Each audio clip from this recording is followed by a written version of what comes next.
Chapter 5. Wildfire. Wildfire? Said Annie. The woods are so dry, everything's starting to burn, said Jack. We have to get out of here. We can't leave Joey, said Annie. We'll take him with us, said Jack. But what if his mom comes back for him and he's not here, said Annie. We don't have a choice, said Jack. Just then, the kookaburra flew through the sky, cackling. The emus raced by at top speed. The air was getting smokier and smokier. The fire was spreading quickly. Come on, said Jack. We have to get back to the treehouse before it burns down. Which way's the treehouse? Said Annie. I'm not sure, said Jack. Smoke hid the treetops. Jack's eyes stung. Forget it, he said. Let's just get away from this smoke. Come on. Jack and Teddy turned to go. The baby kangaroo hid his head inside Jack's pack. I'll catch up. I have to get something. What? Cried Jack, but Annie had dashed off in the other direction. Come back, Jack shouted. Annie! Branches cracked and fell from the trees. Smoke billowed everywhere. Arr, arr! Annie! Jack cried. Jack choked on the smoke. Coughing and rubbing his eyes, the air was getting hotter. He had no choice. He had to run.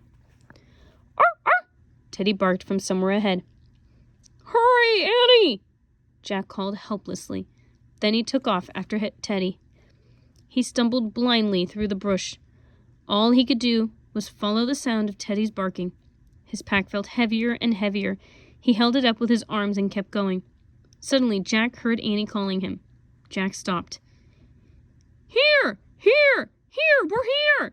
He shouted. Come on, follow us! Annie appeared through the haze of hot smoke. She was coughing. Tears streamed from her eyes. She was carrying the koala. Come on, Jack cried. Follow Teddy. Arr, arr. Jack and Annie carried Joey and the koala. They followed Teddy's barking through the smoke, fire-filled forest.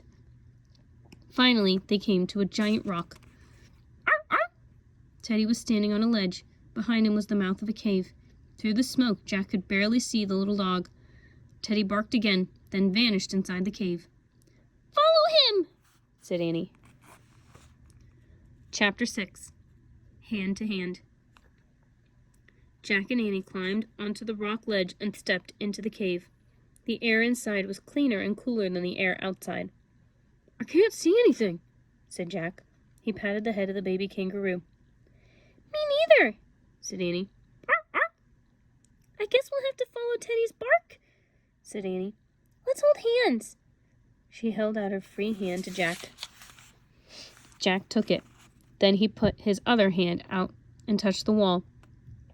The Joey moved in his pack. Jack and Annie walked into the darkness. Arr! Teddy kept barking, leading them on. Arr! Arr!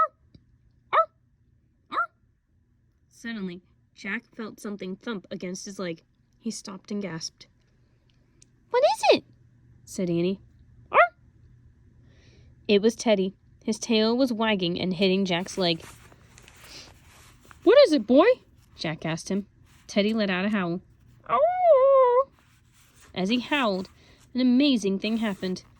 A white line began to glow in the air. The glowing line grew until it looked like a giant snake. Then glowing handprints appeared below the snake. Jack felt Annie squeeze his hand. I think it's painted on the wall, she said. What is it? Whispered Jack. I don't know, said Annie. She let go of Jack and put her hand inside one of the painted handprints. Jack did the same. Despite the glowing painting, the rock felt smooth and cool. It almost seemed to breathe.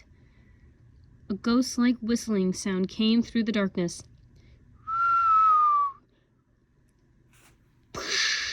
Then a loud boom. What's that? Jack quickly took his hand off the wall. The boom came again. It sounded like thunder, said Annie. Arr, arr. Teddy's leaving, said Annie. She grabbed Jack's hand. They turned back the way they had come and followed Teddy's barking again. Arr! They followed the little dog until they saw a flash of light. "Lightning!" said Annie. "Lightning and thunder! We're at the front of the cave! Yay!" Annie pulled Jack toward the mouth of the cave and out into the pouring rain. Chapter 7. Rain, rain, rain. Rain fell on Jack's head and on Joey's head. Rain fell on Annie's head and on Teddy's head and on the koala's head. Annie opened her mouth and drank the rainwater. Jack did the same. The water tasted better than any water he'd ever drunk. When Jack looked back at the woods, misty steam was rising from the charred ground and burning bushes.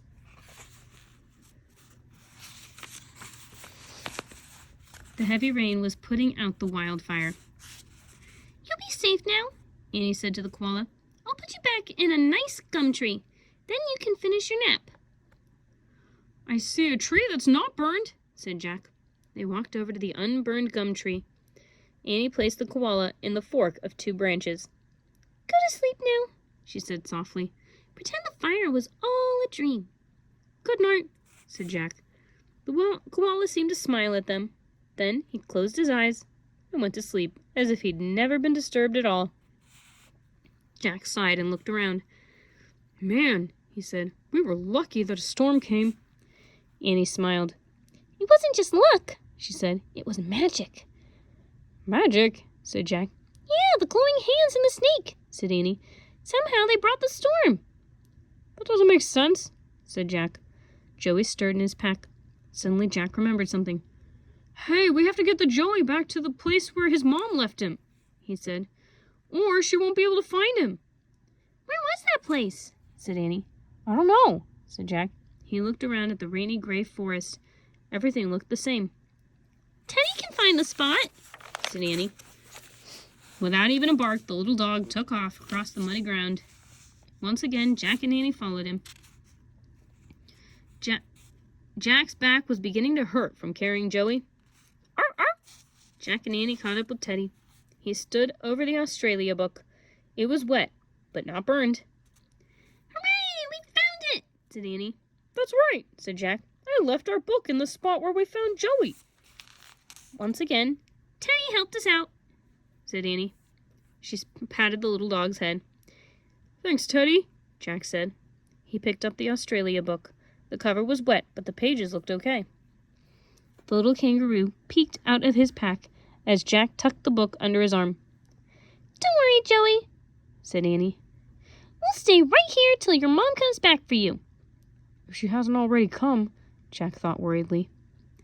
Jack and Annie stood in the rain with Teddy and Joey and waited. They waited and waited. The rain turned to a drizzle. Then the drizzle turned to a light sprinkle. Still they waited.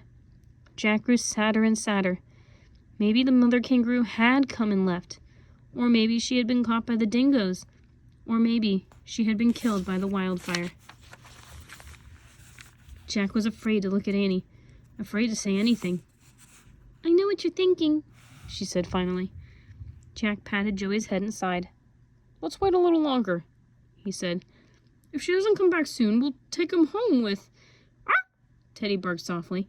"Listen," said Annie. Jack listened.